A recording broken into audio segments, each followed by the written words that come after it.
In the stillness of a moonlit night, a pink-haired maid sat behind bars inside a cell-like room within a majestic palace, speaking to a white-haired young man who appeared deeply distressed. The maid inquired with astonishment and concern about what he had just said. The young man looked at her with a pale, pained face and addressed her as Miss Maid, advising her that it would be better for her not to come any closer to him. The maid wondered to herself how he could ask her to stay away while he was gripping her hand with such intense force.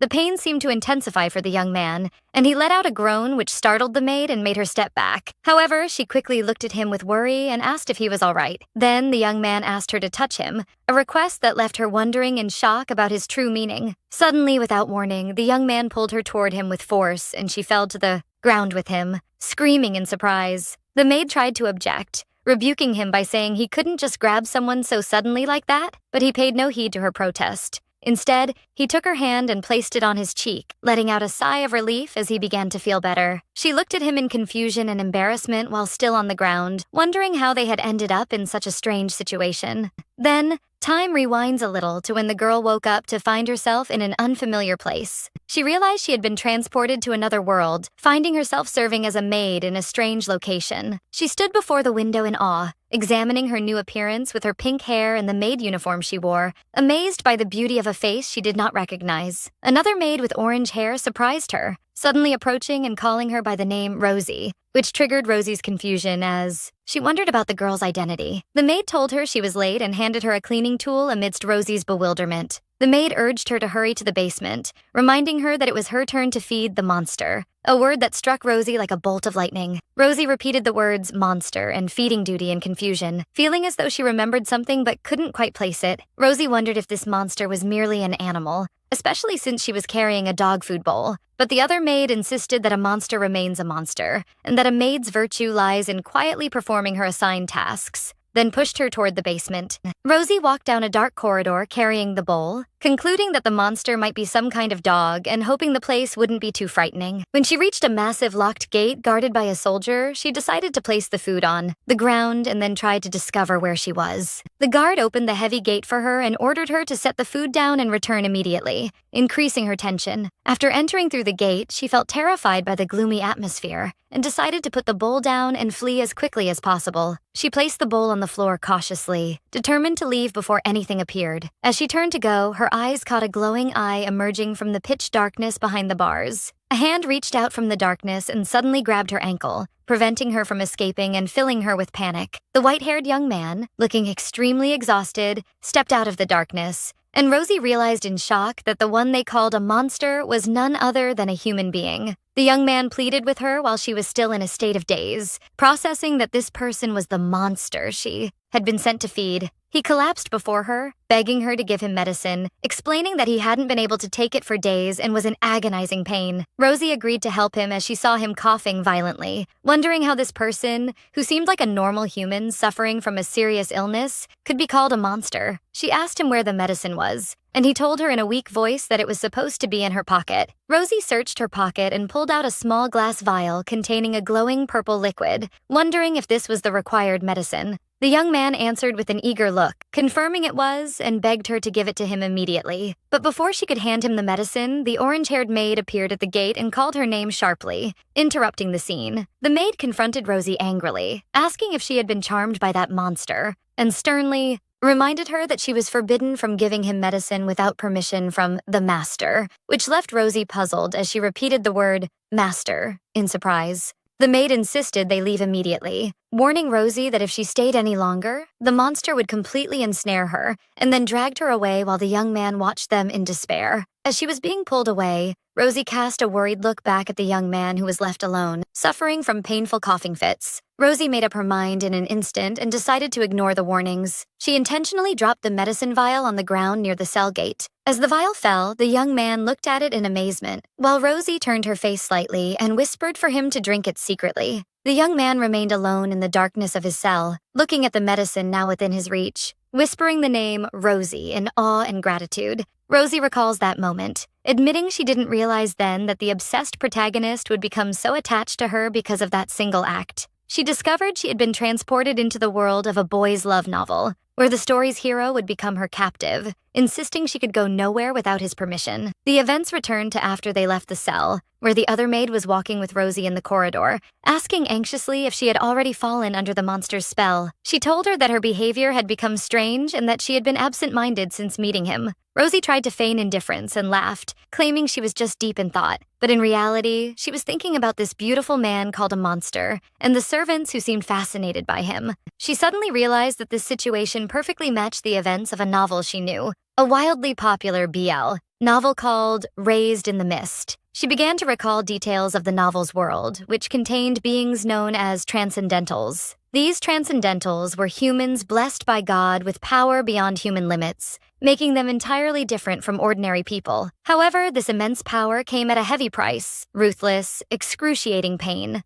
Their ordinary human bodies were unable to withstand their extraordinary blood, leaving them in constant agony as if lava were flowing through their veins. Reinhardt, the imprisoned young man, was one of those transcendentals in the novel. Rosie remembered that the novel's story begins when Reinhardt's power weakens, and Argent, the other party in the relationship, kidnaps him. Argent bound him in chains and deprived him of the mana suppressants, the medicine, that eased his pain. However, she also remembered that Reinhardt eventually succeeds in escaping and goes to war. Returning to her reality, the other maid was escorting her to her room, telling her to rest and assuring her she would feel better after a good sleep.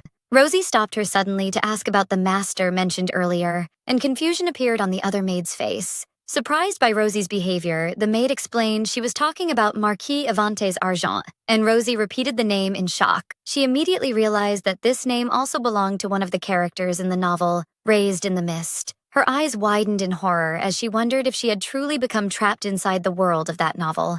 The other maid decided Rosie wasn't well and told her she would stay in her room today under her supervision, then locked the door and wished her a good night, leaving Rosie alone with her fears. Rosie sat in her room thinking she wasn't even tired, but she gave in and lay on her bed under the moonlight, indifferent to what tomorrow might hold. She closed her eyes, hoping everything that happened was just a dream that would vanish as soon as she woke up. But her hope evaporated the next morning when she found herself once again before the gloomy prison gate, realizing that what she had experienced was no dream. Anxiety took hold of her as she thought that if she were truly in the world of that novel, she was in big trouble. She remembered a pivotal event in the story. The maid who serves the monster for 10 days is chosen to be his personal lady-in-waiting. However, the fate of these maids was tragic, as they were beheaded every time Reinhardt tried to escape. And despite that, he never stopped trying. Rosie realized her future was at stake and decided she would do her best to avoid becoming his personal maid during the remaining 9 days. When she entered his room, she was surprised to see him in much better condition. He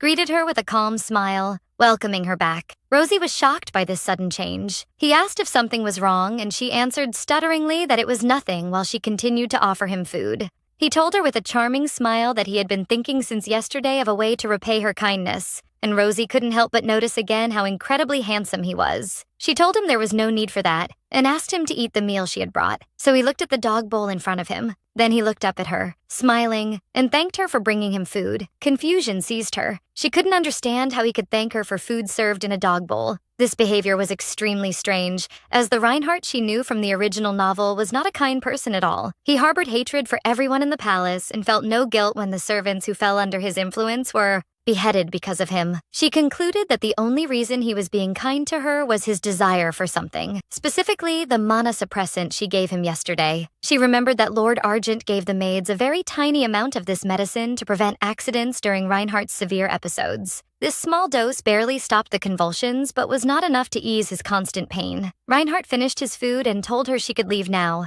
advising her to go eat her own meal as well, and Rosie agreed. As she picked up the empty bowl, she felt confused. Nothing unexpected had happened, and he didn't seem particularly fond of her. She thought to herself that if she could hold out for 9 more days, she would be safe. But as soon as she turned to leave, Reinhardt caught her from behind, embracing her and calling her Miss Maid. She gasped in terror, wondering what he was doing. He moved closer, whispering that he had been wondering about something for a while. He asked in a mysterious tone if she was wearing perfume, justifying it by saying a wonderful scent was emanating from her and he wanted to keep breathing it in. Rosie wondered in panic about the reason for his sudden behavior and, more importantly, how he had managed to reach her. She looked down to find the shackles that had bound him shattered on the floor. The chains were broken, and she wondered in horror when that had happened. He ignored her shock and smiled gently, repeating his question about whether he could know what kind of perfume she was wearing. Rosie realized she had been found out as she felt her heart pounding hard in her chest. She was at a loss. If she pushed him away too obviously, it might arouse his suspicion, and she wondered what she should do in this critical situation.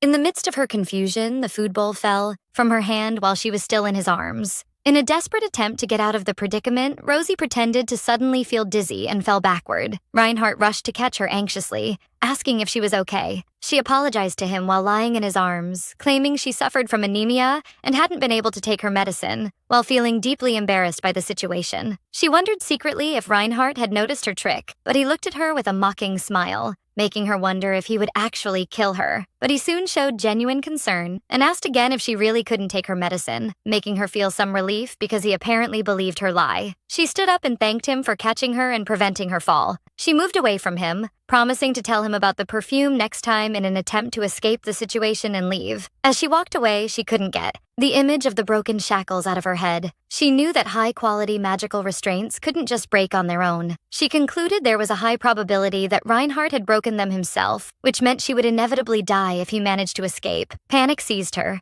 and she realized she had to inform the butler before something disastrous happened. She hurried out into the luxurious hallway, where she spotted the butler from a distance. She ran toward him at full speed, calling out and insisting it was serious. When she reached him, he greeted her with a cold look and asked indifferently what she wanted, making her hesitate for a moment. She stood before him in confusion, still holding the dirty food bowl in her hand. For a few moments, her mind wandered as she admired how remarkably handsome this butler was. He lost his patience and ordered her to leave if she had nothing to say. She gathered her courage and said she was the maid tasked with serving the monster, and had found that his shackles were broken, thinking to herself how Argent was the one who wanted to call Reinhardt a monster. His expression changed slightly, and he repeated her words, questioning the broken chain. So Rosie realized there was no room for error now. She added with a nervous smile that the break seemed intentional. The butler told her he would go check on it himself, but before she left, she began to notice the details of his appearance clearly for the first time, from his soft blonde hair that looked like molten gold, to his attractive, polished features and his green eyes that reminded her of a forest. She realized in shock that she had been too confused before to notice,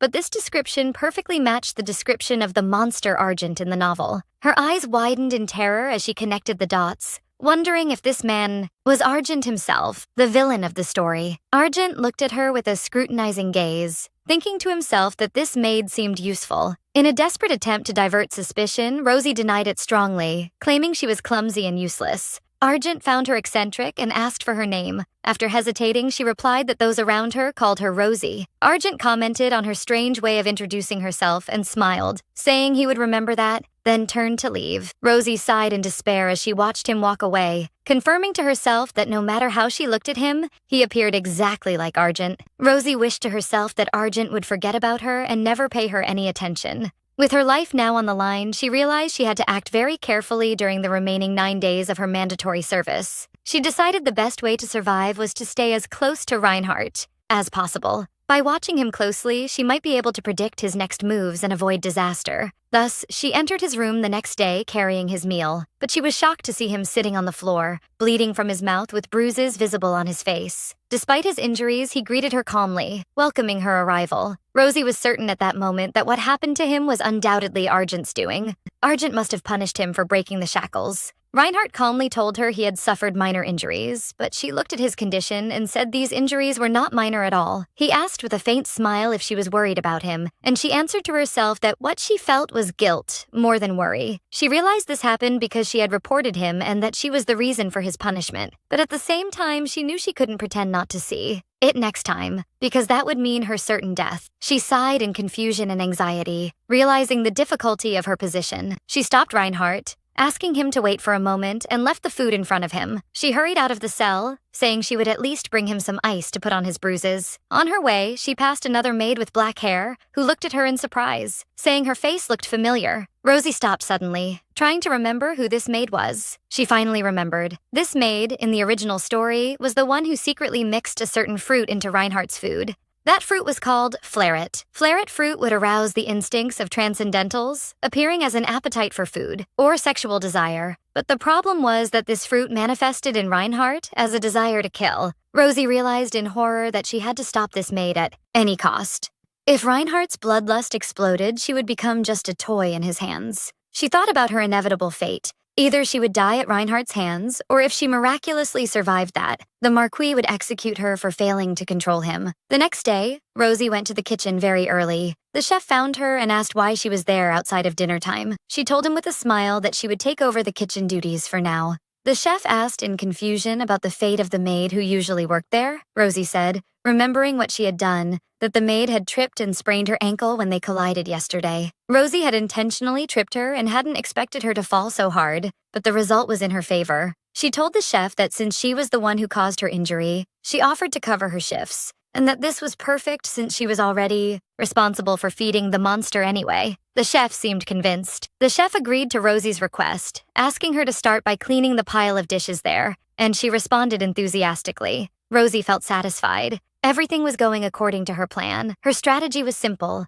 to stay glued to this kitchen to ensure no one slipped those fruits into Reinhardt's food. If she could prevent him from eating them, her chances of survival would increase significantly. As long as Reinhardt remained sane, she wouldn't provoke the Marquis's anger. She thought to herself that Reinhardt should thank her, as she was literally saving his life. While working hard washing dishes, she encouraged herself to hold on a little longer. The chef surprised her by offering her a piece of cake. She asked him in confusion why he was giving her cake, and he told her to eat it after finishing the cleaning. He told her, seriously, that she was the first maid he had seen who was this stupid, so he decided to reward her specially, whether she enjoyed it or not. Rosie wondered if he was insulting her to her face, but she felt he didn't mean it that way. She decided to smile for now and thanked him warmly, saying she would enjoy it. After finishing her work, she walked down the corridor carrying a tray, realizing it had taken longer than she expected, but everything was going according to plan. She remembered there was another danger lurking in this palace, the demon worshippers. Besides preventing Reinhardt from losing his mind, she had another mission,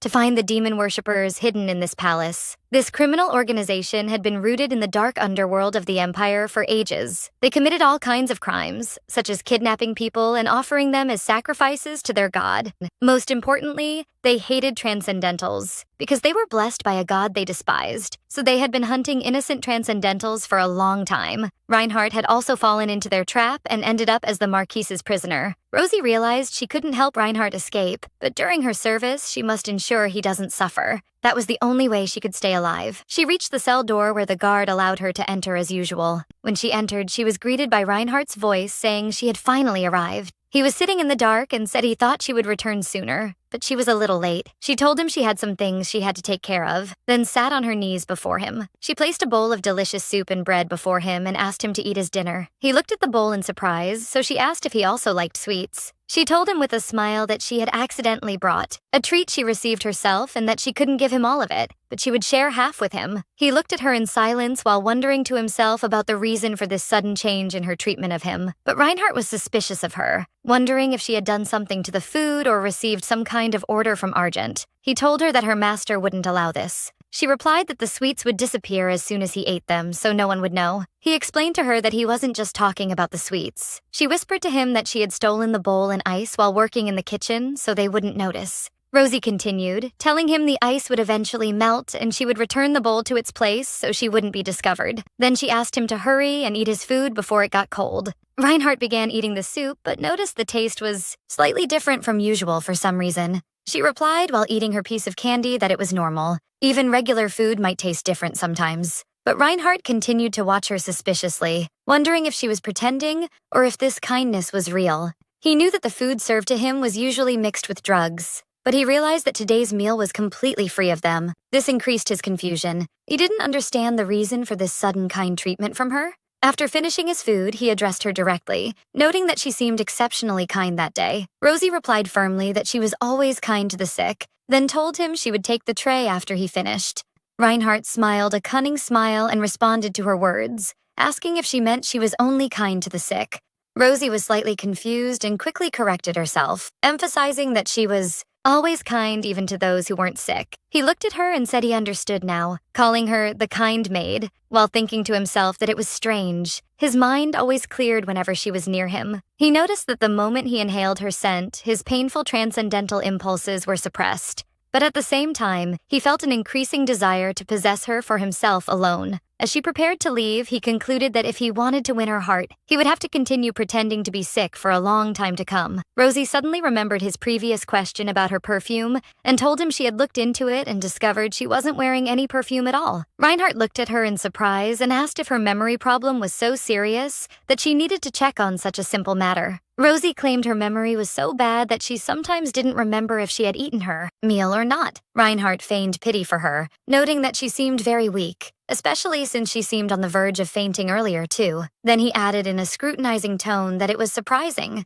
telling her she might not be aware of it, but she possessed a strong, distinctive scent that didn't seem artificial, but rather like a natural body odor. He apologized to her if he had made her feel uncomfortable, and she sharply confirmed that she indeed felt that way. Then she demanded that, since he was bothering her, he should hold his breath. Reinhardt agreed to her strange request if that was her wish, while Rosie wondered in amazement if he would really hold his breath. Elsewhere in the palace, a maid was scolding another maid severely, wondering how she hadn't managed to slip the required item into the food all day. The other maid replied that Rosie, the maid responsible for serving the meals, had been watching her the entire time. The dark-haired maid described Rosie as a quiet girl of few words despite her striking appearance, wondering if their presence had coincided by chance while performing their duties. But she quickly dismissed the thought, saying such things happen, then ordered the other maid not to fail in her mission tomorrow and to ensure that item was slipped in no matter the cost. However, the other maid interrupted to tell her about a new problem. She informed her that Rosie had announced that from now on she would always be the first to arrive at the kitchen.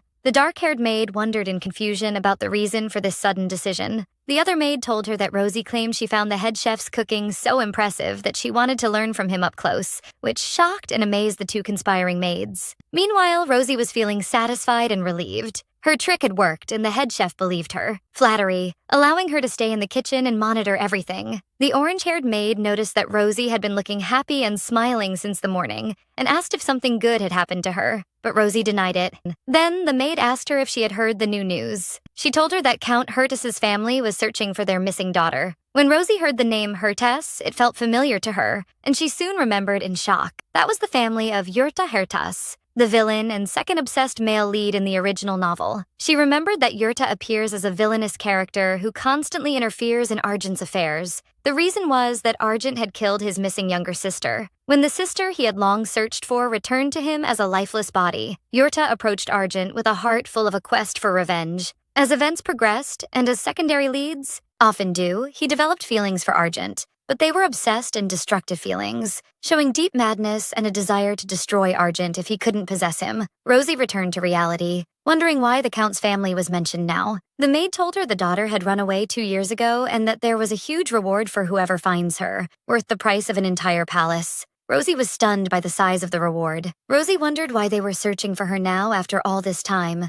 The maid guessed the nobles might be planning a political marriage for her. She added that there were no pictures of her, but she was known for her pink hair and eyes, which made Rosie think about it silently. The maid noticed the resemblance and pointed out that Rosie also had pink hair and eyes. Rosie thought ironically that she didn't expect to be discovered so easily, and the truth was that she was indeed the daughter of Count Hertas's family. A group of other maids interrupted their conversation and approached them. One of them called Rosie's name. After giving a greeting, the maid said she noticed Rosie was having a hard time serving the monster. She and her colleagues offered to take over the task for her. Rosie immediately grew suspicious, wondering to herself about their new scheme. In the past, they hated this task and shirked it, and now suddenly they wanted to help her, especially since they weren't close to her at all. Despite her suspicions, Rosie pretended to be happy and thanked them, expressing her gratitude for having kind colleagues who cared about her. The maids were glad she fell into the trap, and one said it wasn't worth the thanks and they would take over the task from now on. But Rosie interrupted her with a kind smile, insisting it was fine and that she couldn't dump her work on them because they were busy too. They tried to insist they wanted to help, but Rosie politely refused, saying her task was nothing more than delivering food and leaving and that it wasn't difficult at all. The maids gave up and left, while Rosie and her orange-haired colleague watched them. Her colleague commented that their sudden behavior was very suspicious, and Rosie agreed. Her colleague suddenly warned her she would be late for mealtime and offered to clean their tools so Rosie could hurry to the kitchen, and Rosie thanked her. Rosie thought as she hurried on her way that thanks to her colleague, she wouldn't be late. However, the suspicious behavior of the maids she encountered earlier continued to worry her. She wondered to herself if someone had started moving in the shadows. Therefore, she decided she had to be more careful from now on as she made her way toward the familiar cell. When she reached the gate, she was greeted by the guard, to whom she returned the greeting and thanked him for his hard work. The guard returned the greeting in turn, then allowed her to enter after opening the cell gate for her. Rosie entered, telling Reinhardt she had brought his meal and apologizing for not being able to bring ice today because it was unavailable. But she froze in place as soon as she saw him. He had collapsed on the floor in a much worse state than the previous day. His clothes were completely torn, and his body was covered in wounds and injuries that seemed more severe than yesterday's. Rosie wondered anxiously if Argent was the culprit again, but she ruled that out, as the usual time for his punishment hadn't come yet. When she took a closer look, she noticed the shape of the wounds and the way his clothes were torn were strange. The injuries didn't look like they resulted from an attack with a knife or any sharp weapon. Instead, they looked like they resulted from something he had been waiting for impatiently. It was then that she realized in a moment of horror the true possibility of what happened. She remembered that Argent loved beautiful things and strongly hated for his collections to suffer any damage. Therefore, even when he punished Reinhardt, he didn't leave serious, disfiguring wounds on his body. Their relationship was complex, as Argent would come to see him after a period of time during which layers of love and hate had accumulated between them. If that were the case, the culprit could only be one other person. But what puzzled her was why Reinhardt had surrendered to being beaten this way. He possessed enough strength to overcome a simple guard even while shackled. Her thoughts were interrupted by Reinhardt's weak voice addressing her as maid, complaining that he was in great pain. She offered to bring him some medicine at lunchtime, but he asked her, reproachfully, if that was all she could do, reminding her she had said she would be kind to the sick. Then he asked her with a sharp look if this was her way of showing kindness. Rosie felt that his blue eyes, which usually resembled a calm lake, had turned today into a raging, stormy sea. She was overcome by a feeling that if she continued to look at them, the massive waves would wash her away, and that she would drown in those depths without being able to survive. He moved closer to her and told her she had a special, distinctive scent different from anyone else. He explained to her that when he inhaled her fragrance, his mind cleared completely, and the pain ravaging his body vanished as if it had never existed. He emphasized that this amazing effect happened even without taking mana suppressants, then calmly asked her what she thought the reason was. Fear took hold of her as she imagined for a moment what would happen if she met Reinhardt outside this prison without him being bound by chains. She realized that in that case, he would capture her completely and dissect her precisely to satisfy his obsessed curiosity about her. She stepped back slightly and said it was a relief his pain was gone, as that was the good thing in everything that happened. But she soon concluded that this wasn't what was important right now. She didn't know what Reinhardt was thinking, but she was certain that if he suffered more harm, he might lose control of himself completely next time. Rosie realized she couldn't just stand by and watch what was happening. The next day, Rosie surprised her orange-haired colleague with her decision. She found her in the basement inside Reinhardt's cell, so she asked her in surprise if she was really going to stay there, and Rosie confirmed that. Rosie explained that the head maid had allowed her to work there, but her colleague insisted the problem wasn't the permission, but rather Rosie's behavior, which had become strange lately. Rosie smiled, trying to reassure her, and claimed she had always been eccentric. Then her colleague reminded her it was time for the maids to eat and asked her to come, so Rosie promised to catch up soon. After that, Rosie went to the guard and apologized for being busy, then asked him to come closer to help her with something. She was interrupted by Reinhardt's voice from inside the cell, who addressed her, asking if she didn't intend to approach him, but she replied firmly that she had no intention of doing so at all. She saw through his cunning trick. She realized he was trying to win her over with his beautiful face to use her in his escape plan, and she decided to herself that anyone else might be fooled by him, but she would never fall into his trap. Furthermore, she resolved to watch him closely as long as she had started. And she expected that after this implicit warning from her, he wouldn't dare harm anyone again. She thought to herself that her actions might seem exaggerated to those who didn't know the events of the original story. After finishing her work in the basement, she went up to catch her colleague, apologizing for the delay. Her colleague told her she was very hungry and wanted to eat quickly to go to the cleaning tasks. But as soon as they entered the servants' dining hall, they noticed the atmosphere was strange, as everyone was whispering and looking at them. One of the maids confronted them, so Rosie's colleague asked angrily why there was no food for them. The other maid replied coldly that the food service time had just ended, asking mockingly if something had gone wrong. Then she added that she heard the kitchen maid had changed and that she was now making grave mistakes and causing chaos at work. She continued her, mockery, wondering if Rosie had been struck by some curse because of staying with that monster every day. Rosie's colleague replied angrily that the idea of a curse was ridiculous, so the other maid interrupted her, asking why it was ridiculous as long as the being in the basement was a monster. Then she pretended to fear that they would all be struck by the monster's curse. After that, she rudely asked them to stop bothering others and leave the place. Rosie faced her calmly, questioning why she should leave and emphasizing that as a worker in the palace, it was her right to eat her food here, and that her ridiculous logic wouldn't stop her. The maid responded by accusing Rosie of having already fallen in love with that monster, so Rosie advised her to watch her words. Then Rosie reminded her with a bold question about the identity of the one who brought that monster to the palace in the first place, noting that her words were considered a direct insult to the Marquis, and asked her if she was ready to take responsibility for that. The maid was confused and accused Rosie of hallucinating, considering it unacceptable to involve the Marquis in her ridiculous talk. But Rosie continued her attack, explaining that what she just said insulted all the maids who served that monster before, and advised her to stop embarrassing herself with this childish talk that no one would believe. After receiving this defeat, the maid withdrew angrily, ordering her colleague to follow her. Since that confrontation, that maid began secretly harassing Rosie, intentionally spilling juice on her apron, which almost caused her to be late for her duties. But after Rosie's colleague lost her temper and erupted in anger in the dining hall, that maid no longer dared to harass her publicly, but things became annoying in other ways. The other maid's treatment of Rosie changed completely, and she realized that her presence as the one responsible for Reinhardt's meals was not in the interest of that bullying maid's plans. It was then that Rosie connected the dots and realized that the maid was the one who ordered the kitchen maid to slip something into Reinhardt's food, and all the puzzles began to clear up before her. Rosie thought to herself that only 4 days remained until the end of her service to Reinhardt. Nevertheless, she had found nothing but consecutive troubles, whether from the bullying maids or from this man who would not stop feigning illness. She asked him again where it hurt, and he told her that he felt some discomfort in his stomach. He pleaded with her to nurse him, but she coldly refused, believing he would be fine on his own, and then simply asked him to eat his food while he reminded her of her promise to be kind to the sick.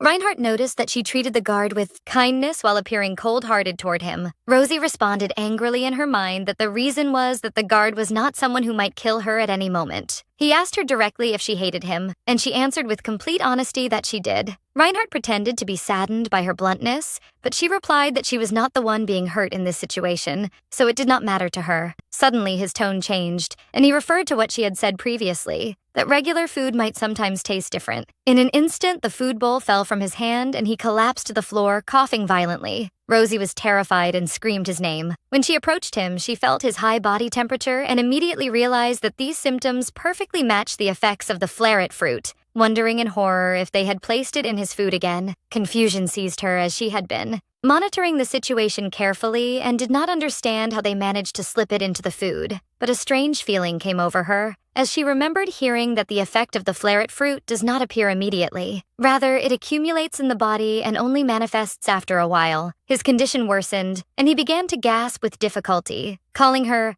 maid, Rosie realized that his gaze had completely changed and that his eyes had become void of any consciousness. She concluded with fear that in this state, he would not be able to control his impulses, and she might end up killed at his hands. At that moment, Reinhardt was drowning in his agony, feeling as though his body was burning and his blood was boiling. He wondered why he was suffering alone, and a wild desire to destroy and kill everything grew inside him. In his delusional hallucinations, he imagined that if he killed this woman before him, would this pain vanish? Would he feel relief if he tasted the act of killing and slaughtered her brutally? Or perhaps if he drowned himself in her distinctive scent, would he finally feel better? But in the middle of the storm of his madness, a clear idea emerged. He could not kill her, for she was still useful to him. He realized that he needed this maid to be able to escape from this place. At that moment, Rosie was living through true terror, for she thought she was on the verge of death. He was looking at her with a gaze that suggested he truly intended to kill her, but he suddenly regained consciousness and stopped. Rosie realized she had survived by a miracle,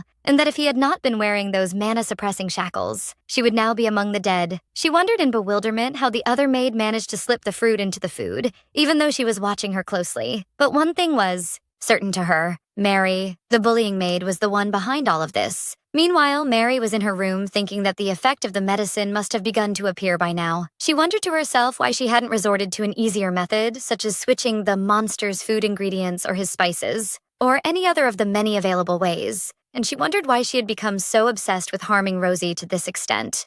But she soon brushed these thoughts aside, considering it pathetic for a commoner girl to stand up to her. While Mary was deep in her thoughts about how to harm Rosie, the latter surprised her by suddenly appearing behind her, calmly greeting her. Mary jumped in terror and asked angrily what she wanted. Rosie replied with a fake smile that she wanted to consult her on a matter, as she had heard from the others that she was a woman of sound judgment. Mary wondered suspiciously what the matter was. So Rosie continued her acting, expressing her hope that Mary would listen to her. When Mary asked her why, Rosie held her hands warmly, claiming that she wished for them to become friends. Mary mocked this situation in her mind, believing that Rosie, who had been acting with pride, had finally come crawling back to her. She felt satisfied because she would not have to exert any effort to harm her anymore. Mary hid her true feelings and reluctantly agreed to listen to her. Then Rosie began telling her fabricated story, claiming she had been having strange dreams lately. She told her that in those dreams, she was eating a meal, but its taste was strange and different from usual. And because of that, she sneaked into the kitchen in her dream to check on the matter. And there she saw someone placing something suspicious in the food. Rosie continued her story, emphasizing that this matter was repeated over and over in her dreams, where someone was constantly slipping poison into the food, which made anxiety clearly visible on Mary's face. Then Rosie asked with feigned innocence if she had done something to make someone hold a grudge against her. After that, Rosie dropped her mask completely and whispered into Mary's ear in a sharp, accusatory tone, asking her if she was the culprit. Mary became flustered and defended herself angrily, challenging Rosie to produce evidence and asking mockingly who would believe a story based on a dream. But Rosie cleverly exploited her outburst of anger, asking her if she had just confessed to her crime. Mary tried to deny it, calling her words nonsense. Rosie commented with provocative calmness that Mary's intense agitation over some nonsense made it seem as if she were truly guilty. Amidst the whispers of the maids around them, Mary exploded in anger, asserting she had done nothing and demanding that Rosie not accuse the innocent. Without evidence, Rosie simply said calmly, "Fine then." At that moment, Rosie grabbed her hand and told her she had to go with her,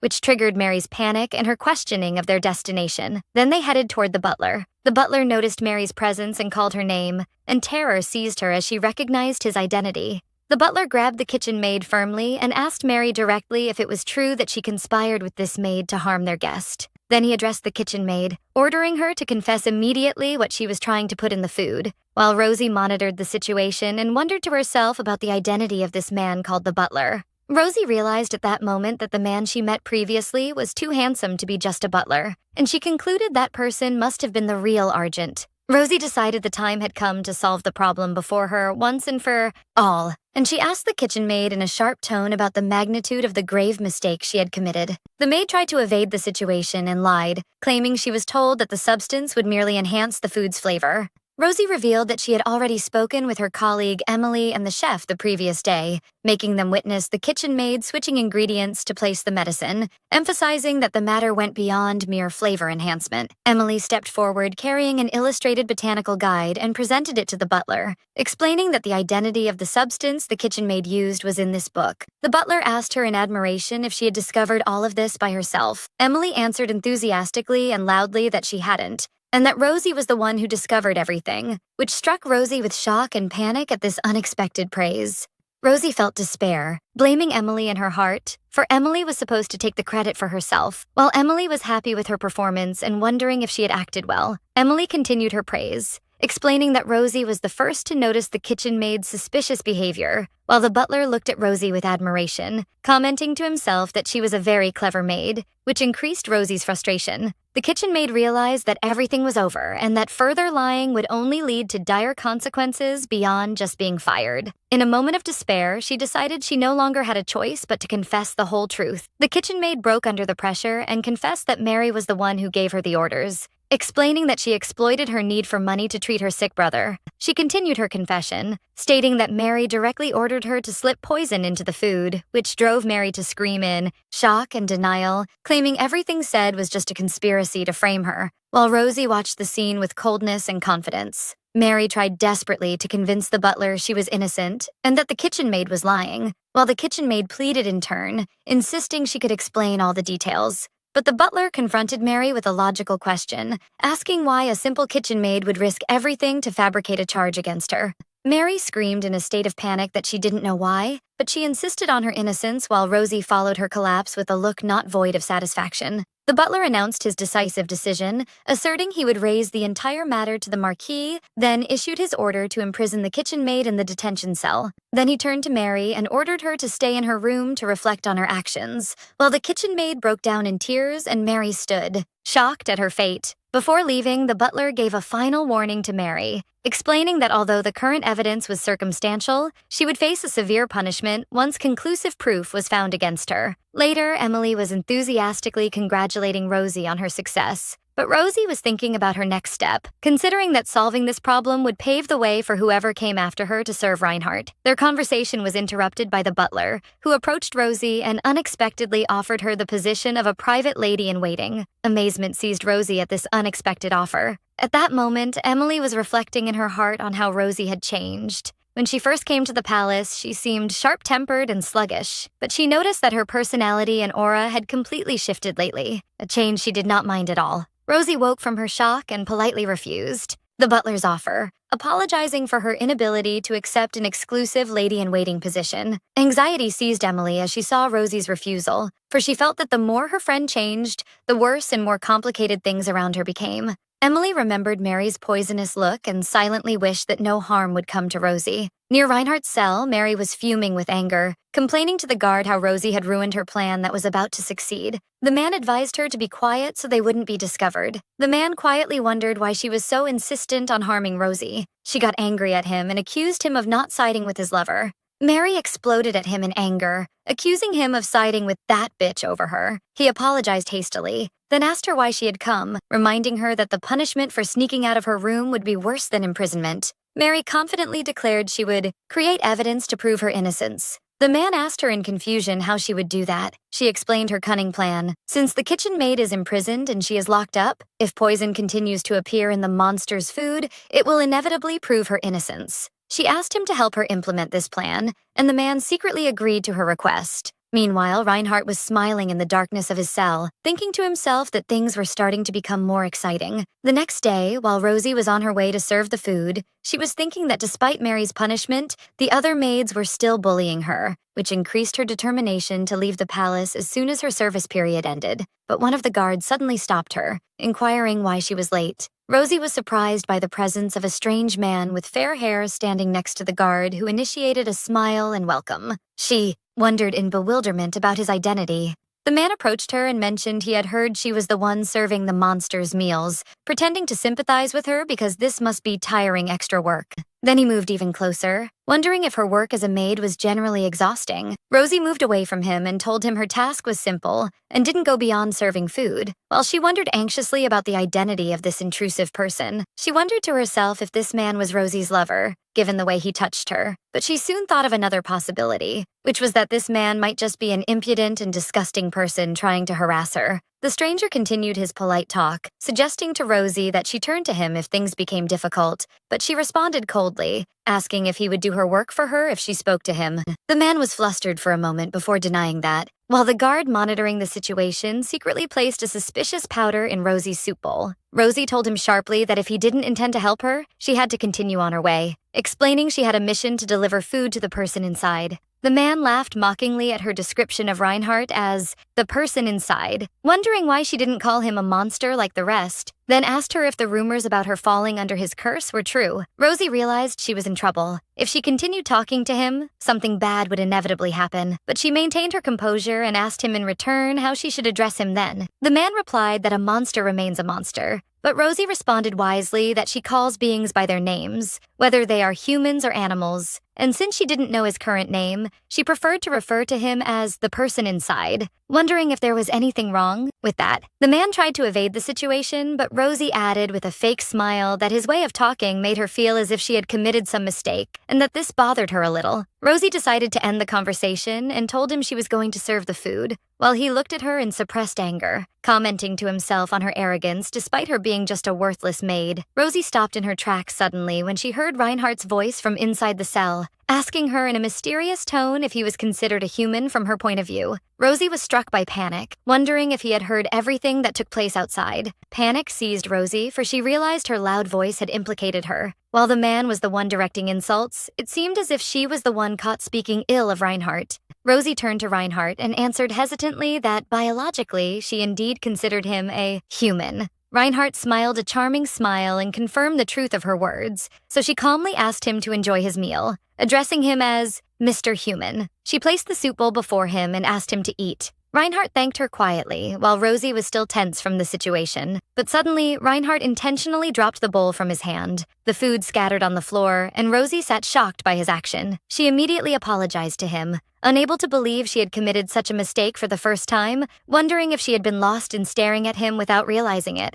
Reinhardt called her maid, and then told her coldly that he was disappointed. Rosie's eyes widened in shock, wondering if he was mocking her and if he had decided to abandon his pretense of kindness with such impudence. She composed herself and apologized again, promising she would bring him another bowl. But Reinhardt stopped her and smiled mockingly, saying she was more dull than he expected. Rosie wondered in anger if he was picking a fight over a spilled dish. She noticed he wouldn't stop smiling and asked angrily why he kept laughing. Reinhardt answered with a strange calmness that he didn't like seeing her in trouble, which triggered her bewilderment and amazement. Then he asked her if she had noticed anything strange upon entering, so Rosie thought of the strange man she met. Reinhardt added that the presence of a stranger would be perfect for drawing attention, so Rosie asked him to explain his words in detail. In her room, Mary was feeling anxious. Breakfast time had passed and no news had reached her yet. She was pacing her room angrily, wondering how that idiot could fail in a simple task, even though she risked everything to bring him that fruit. Suddenly, another maid entered, screaming her name to tell her that the monster had collapsed. While Mary was feeling victorious, whispers began to spread among the maids in the palace. They heard that the monster collapsed because of poison in his food, but since the accused Mary was locked in her room the whole time, they concluded that the real culprit was still at large. Before the butler, Rosie sat in a state of shock while he demanded an explanation for what happened. At that time, Mary was gloating over her, saying she deserved what happened to her after all her arrogance, while Emily was hugging Rosie crying, expressing her joy at her victory. Rosie looked at Mary with a sharp gaze, which sent a shiver through the latter's body. But Rosie soon painted a mysterious smile on her face, which triggered Mary's confusion and amazement. Rosie recalled what happened, explaining that after she listened to Reinhardt's story, she thought deeply about how to handle this complex situation. Rosie asked him about the meaning of drawing attention, he mentioned. But before he answered, he stipulated that she tell him what she would give him in return. Rosie answered firmly that she was ready to do anything for him except helping him escape. Reinhardt agreed to her condition. Then he offered her his counter-condition, which was that she too should play with him, instead of just watching the guard, which puzzled Rosie. Rosie wondered to herself in anger if he had misunderstood her monitoring of the guard and considered it a kind of play with him, realizing this situation was unfair and that Reinhardt was the cause of all these problems to begin with. Reinhardt began explaining Mary's plan, pointing out that the man Rosie met earlier aimed to distract her, so the guard could slip the medicine into his meal without her noticing. He revealed to her that a maid named Mary had visited him the previous night, and it was clear she intended to escalate things and take revenge on Rosie. He added that Mary seemed to be in a very close relationship with the guard. Therefore, the guard brought someone else to distract Rosie, who pretended to be interested in her so the guard could carry out his plan. Anger seized Rosie as she realized these bastards were putting her life at risk just because they were struggling for their survival, and she swore she would not forgive them and would not stand idly by. She told Reinhardt that she understood the situation and that they must give them a taste of their own medicine. Then she promised him she would take care of his revenge too, so he asked in surprise if she would take revenge for him. She told him she knew he was whipped by the guard, so Reinhardt realized she knew about the matter. But he told her she didn't need to take revenge for him, because he was whipped on purpose, which struck Rosie with shock. He explained with a smile that he did it to become sick, because she said she was kind to the sick. Rosie secretly called him a madman, but at the same time, she realized that this mad act of his would make it easier for her to arrange things. Rosie thought of Mary and the plot she devised and vowed to herself that she would return this plot to her exactly as it was. The events returned to the servants' hall, where the butler was asking Rosie how this matter could happen again while Mary, whom Rosie accused, was locked in her room the whole time. The maids began whispering and defending Mary, asserting she wasn't the culprit and must be working with the kitchen maid. and that Rosie was the one who framed her. One even claimed she saw Rosie bullying Mary before, while Emily looked at Rosie with concern. The butler advised her that silence would solve nothing, then ordered the guard to recount in detail what happened that morning. The guard testified that, as usual, Rosie brought the food and was holding onto it the whole time so no one else could tamper with it. When the butler asked him if there was anything out of the ordinary, the guard answered in the negative. At that moment, Emily burst into tears and hugged Rosie, pleading with her to say anything to defend herself. But Rosie answered calmly and confidently that she knew nothing about this matter. The butler confronted her angrily, wondering who could know then, and reminding her that entry to the kitchen was restricted to specific people by order of the Marquise. The butler continued his interrogation of Rosie, pointing out that Mary was locked up all day, making Rosie the most likely suspect. And he added that they investigated the head chef as a precaution, and that the other servants testified he was not the culprit. Rosie supported their testimony, asserting she didn't suspect the head chef either, for he wasn't that type of person, which made the chef feel moved by her trust in him. Then Rosie directed a direct question to the butler, wondering if he truly believed she was the culprit. The butler told her sternly he was not here to play with words and demanded she tell the truth immediately. Rosie answered that she understood, but she added that there was a matter that must be clarified first. Then she suddenly turned to Mary and confronted her directly, asking her for the reason for her action. Rosie continued her pressure, wondering if Mary thought they would have survived if the monster died because of that poison. Mary was shocked upon hearing the word poison. Rosie asked in a sharp tone if she felt fear now that things reached this point. Rosie whispered to her defiantly, demanding she confess to why she poisoned him. Confusion seized Mary, for she knew the fruit she used was not fatal, and she wondered in horror why the monster collapsed, and if Rosie had replaced it with a fatal poison already. Mary suddenly burst out laughing, believing Rosie had fallen into her own trap, and asked the butler if he didn't find the matter strange. Mary pointed to the contradiction, explaining that the accusation suddenly turned from just a fruit yesterday to poison today once she was accused, and she explicitly accused Rosie of orchestrating all this to harm the monster and frame her. Silence and tension prevailed among the maids, and Mary felt that the atmosphere was not in her favor as she expected. The butler asked Mary how she knew it was a fruit in the first place. Then Mary froze in her tracks when she realized she was the one who just mentioned that. Mary replied tensely, explaining that Rosie yesterday showed the botanical book to the butler, and it had nothing but that fruit, so the connection was logical for her. The butler interrupted her firmly, asserting everyone only knew the monster collapsed after taking medicine, and no one knew the medicine was actually a fruit except the real culprit. Mary's face turned pale as she realized her slip of the tongue had revealed her crime, and the sound of her plan's collapse was deafening. The butler immediately ordered the guards to take her away, amidst Mary's shock and her desperate attempt to object. He also ordered taking the guard who testified falsely in Mary's favor, stressing the necessity of interrogating him, too. Rosie breathed a sigh of relief, admitting to herself she thought about the possibility that things would escalate to this extent. For she realized that even if she told the butler her suspicions directly, she didn't have tangible physical evidence, and it would be easy for Mary to claim innocence and make the task of catching her difficult. So, she concluded the only certain way to trap her was to force her to confess herself through a slip of the tongue. She felt relieved that Mary swallowed the bait without hesitation and fell into the trap she cleverly set for her. And so the incident was resolved for the time being, and Mary was permanently expelled from the Marquis' palace. Rosie thought optimistically that the person who was torturing Reinhardt had been removed, and therefore the remaining time for her service should pass peacefully, but her expectations were not in place. For Reinhardt surprised her with a strange question, asking her with a cunning smile if he could take it off. Now, he approached her and grabbed her clothes, which made Rosie wonder in panic and bewilderment what on earth was happening now. She looked at Reinhardt deeply and wondered to herself if she had heard what he said previously correctly. Rosie realized she heard what he said correctly, so she confronted him, wondering mockingly if being beaten was one of his hobbies, asserting she saw him allowing the guard to beat him on purpose. Reinhardt smiled and denied having such a hobby, but he added with a strange offer that he would allow her to beat him if she wished, calling her by the title Miss Maid. Rosie answered that she personally finds no pleasure in harming others. Reinhardt expressed his regret for that, which made her wonder to herself how he could say that when he just denied having that hobby. But Reinhardt explained to her he meant her shoulder only and that he only needed to take a quick look at it. Rosie asked him in confusion about the reason. He promised her he would explain the matter to her if she allowed him to look at it. Although she wasn't sure what was happening, she thought to herself that since he was asking her for that, maybe there would be no harm in showing it to him. Then he added that she could refuse if she felt uncomfortable, asserting he didn't intend to force her to do anything. Rosie finally agreed and turned to give him a quick look at her shoulder. Rosie was surprised that he didn't untie the lace, but he didn't take a look. Instead, he asked her in a strange tone why she didn't refuse.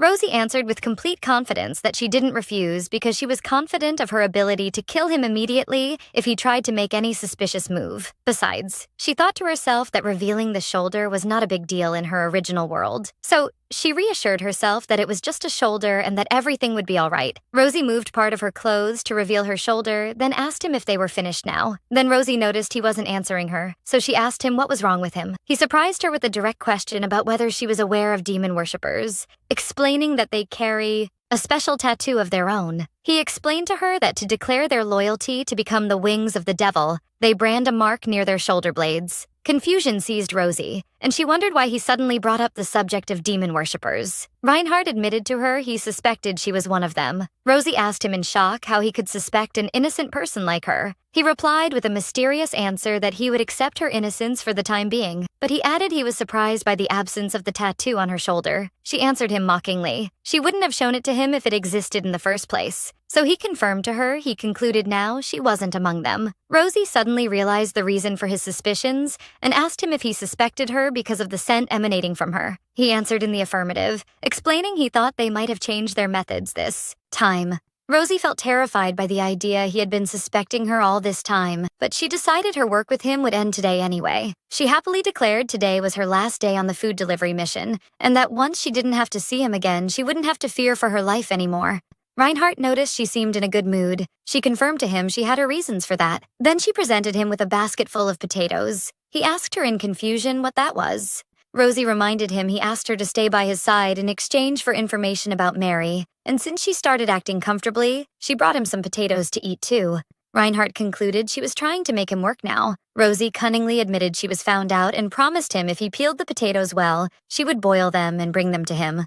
But before she finished her talk, Emily's voice interrupted her, screaming her name from behind the cell bars and telling her of an emergency. Emily urged her to come out quickly, for something happened. Reinhardt advised her to go. She confirmed to him she indeed intended to, but she ordered him before leaving to make sure to peel those potatoes because she would bring dinner later. Reinhardt asked with a smile if he would get a reward if he finished peeling the potatoes. Rosie promised him she would think about it, then left to meet Emily, who was waiting for her in bewilderment. While Reinhardt watched their departure from his cell, Emily confronted Rosie, wondering about her relationship with that monster. Rosie replied to her that she was the one who fed him. Emily explained she didn't mean that, but rather was asking about the reason for this friendly relationship between them. Rosie replied that Reinhardt always acts kindly. Emily strongly denied that, asserting he never acted this way with the other maids who served him, but she soon remembered the emergency for which she came and screamed that the situation was very bad. She told her it was worse than she imagined, for the Marquis summoned her to serve him in his bedroom, which made Rosie wonder to herself if he asked her to be his exclusive maid. Terror seized Rosie as she realized the meaning of bedroom service. Rosie immediately asked about the butler's location. Emily told her he was on the second floor, so they set off rushing toward him. In his cell, Reinhardt heard the phrase bedroom service. His features changed, and he crushed a potato in his hand out of intense anger.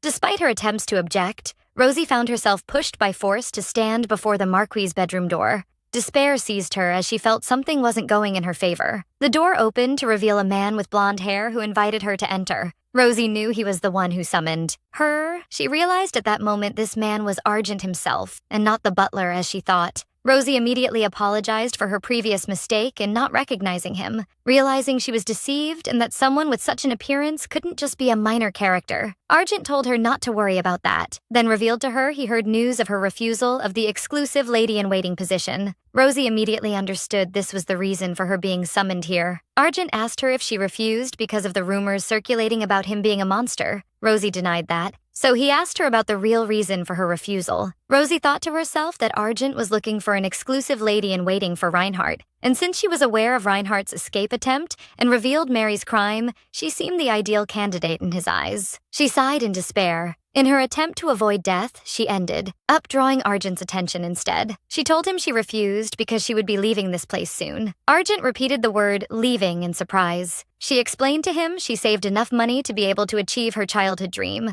When he asked her about this dream, she declared after hesitation that her dream was marriage. Argent looked at her in amazement. She confirmed that to him. Then he offered her a strange offer. If this is what she wants, she can choose any person from this palace, and he will allow her to marry him. His offer triggered Rosie's anger. She wondered to herself if he was trying to marry her off like animals. She explained to him she wants to marry someone she already loves. But Argent mocked her idea, considering it a futile wish and that love doesn't last long and she will end up miserable. Rosie expected this reaction from him, for she remembered from the novel that the young Argent never had his parents' love.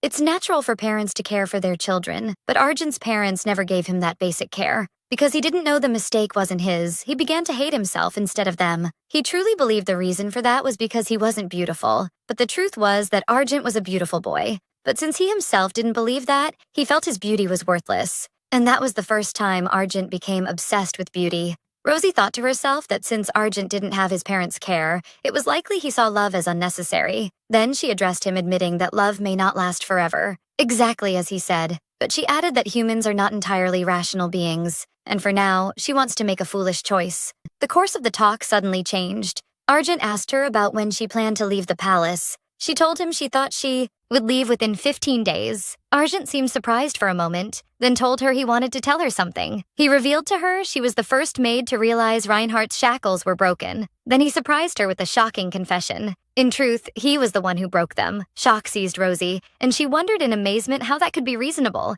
and asked him if that was so. Why did he twist Reinhardt's ankle? Argent answered with a mocking smile that one cannot escape this palace just because a shackle broke, adding that Reinhardt's health isn't good anyway. Argent noticed another matter, which was that Reinhardt no longer asked for medicine lately, so he asked her directly about the reason for that. Rosie found herself in a predicament, so she apologized to him and confessed she was giving him the medicine, but she asserted it was just a small dose. Argent thought about the matter. That tiny amount wasn't enough to improve his condition, and he wondered to himself about the real reason behind that. Rosie wondered in her heart if the scent Reinhardt kept talking about was the reason, but she decided to keep the matter a secret from Argent because she wasn't sure yet. When Argent asked her again, Rosie feigned ignorance. She answered him that a simple maid like her couldn't know the reason. Argent seemed to believe her, commenting that what she says is true. Rosie decided it was time to leave, but he stopped her, wondering where she was going. Then he reminded her with a cunning smile that she was supposed to serve in his bedroom today. Rosie realized in shock that bedroom service was the real goal of her being summoned, so she immediately apologized, explaining she wasn't informed of that beforehand because she wasn't part of the bedroom duty schedule.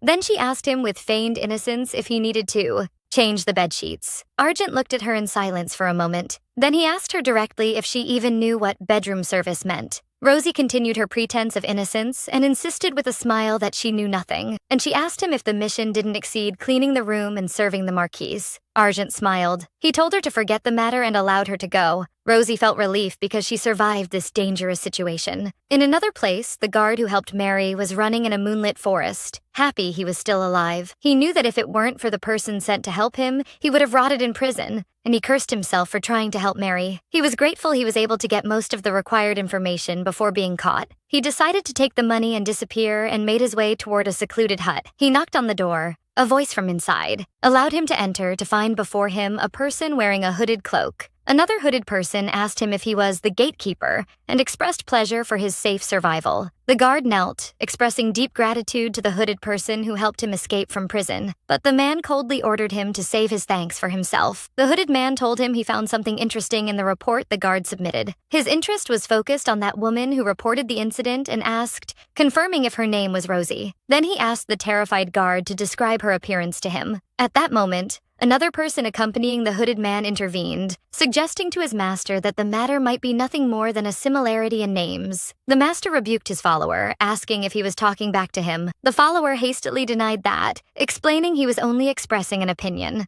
The master ordered him to keep silent because he didn't need his thoughts, then directed his talk again to the guard. demanding he answer. The master repeated his question sternly about Rosie's descriptions. The guard answered she has pink hair and eyes, and a sharp gaze resembling that of cats, plus a mysterious aura surrounding her. Upon hearing this description, it seemed the master reached some conclusion as he gripped his hand firmly. Then he smiled a mysterious smile, thinking to himself that his runaway sister was playing some cute tricks, thus revealing his true identity. After that, the follower asked his master if he finished the cleaning. The follower confirmed the mission was carefully accomplished and asked if they would return to their area now, while a shovel appeared near a mound of dirt, hinting at the guard's fate. The master thought about his next step and remembered there was a banquet to be held soon at the palace of Marquis Avantes. And when his follower asked him if he would attend, the master thought to himself he didn't care about being a slave or anything else. His only concern was to see his dear sister this time, adding to himself in a threatening tone that his patience isn't great. Then the events returned to the past through a disturbing nightmare, where Rosie, who was 13 years old, was presented to a man. The man mocked her name and considered it rural and decided to change it to Rose Hertas to suit the family.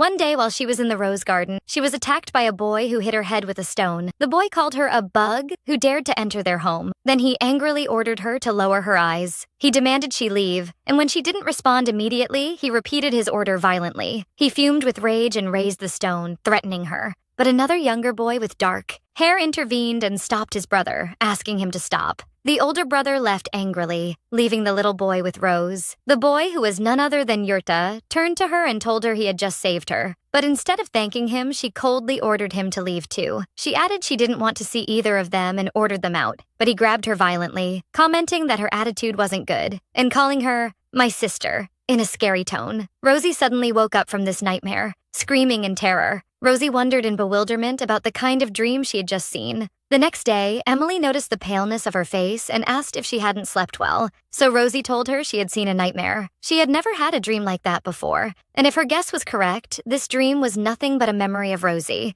the original owner of the body. She saw a face she had known before and realized that this meant Rosie was the older sister of the second obsessed character in the novel. She thought to herself how words could turn into truth, and how the joke she made to Emily had become a reality. Then she decided to recall the details of that memory. Rosie and the second obsessed character were half-siblings, and it was clear she was not loved in that house. She wondered if this was the reason that drove her to run away from home. Then she got a job at Marquis Avantes' palace to earn her living. She felt pity for her, for it certainly wasn't easy for a noble girl raised in luxury to endure working as a maid. But this also meant that she did not want to return to that house at any cost. Although she didn't know what kind of life Rosie lived, she was certain that if she were caught and forced back, she would be in real danger, so she decided she must escape as soon as possible. While she was thinking about her plan, she suddenly found herself touching her hair and thought about dyeing it in the next area she would go to, but she wondered why she touched her hair involuntarily. Then she turned to Emily and asked her about the story of the missing count's daughter she mentioned earlier,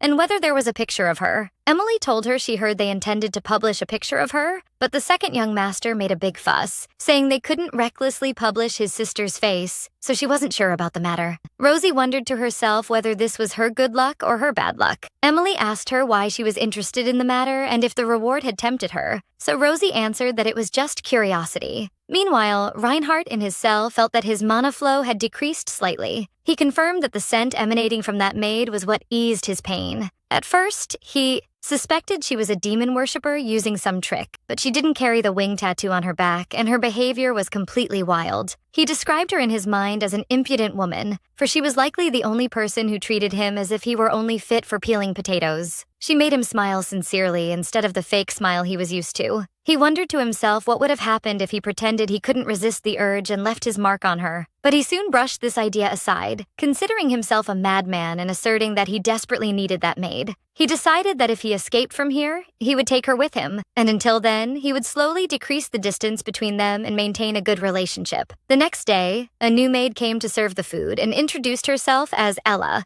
the new maid responsible for the meals. Reinhardt looked at her coldly, wondering to himself about the identity of this maid. In another place, the butler was calling Rosie, who confirmed her resignation to him. Rosie concluded that Argent must have already informed him of the matter, so she confirmed the truth of the news to him. The butler commented that jobs of this level are rare, and that it would be difficult for her to find work elsewhere without a letter of recommendation. When he asked her about the reason for her resignation, she told him she felt it was time to settle down, get married, and start a family. So the butler pointed out she was at a suitable age for marriage. remembering she was 23 years old. The butler expressed his regret, explaining he hoped she would accept the position of a private lady-in-waiting. But Rosie politely replied she was confident they would find a suitable person for the position in a short time. The butler finally accepted her decision and thanked her for her hard work throughout her service, so she exchanged the thanks with gratitude before turning to leave.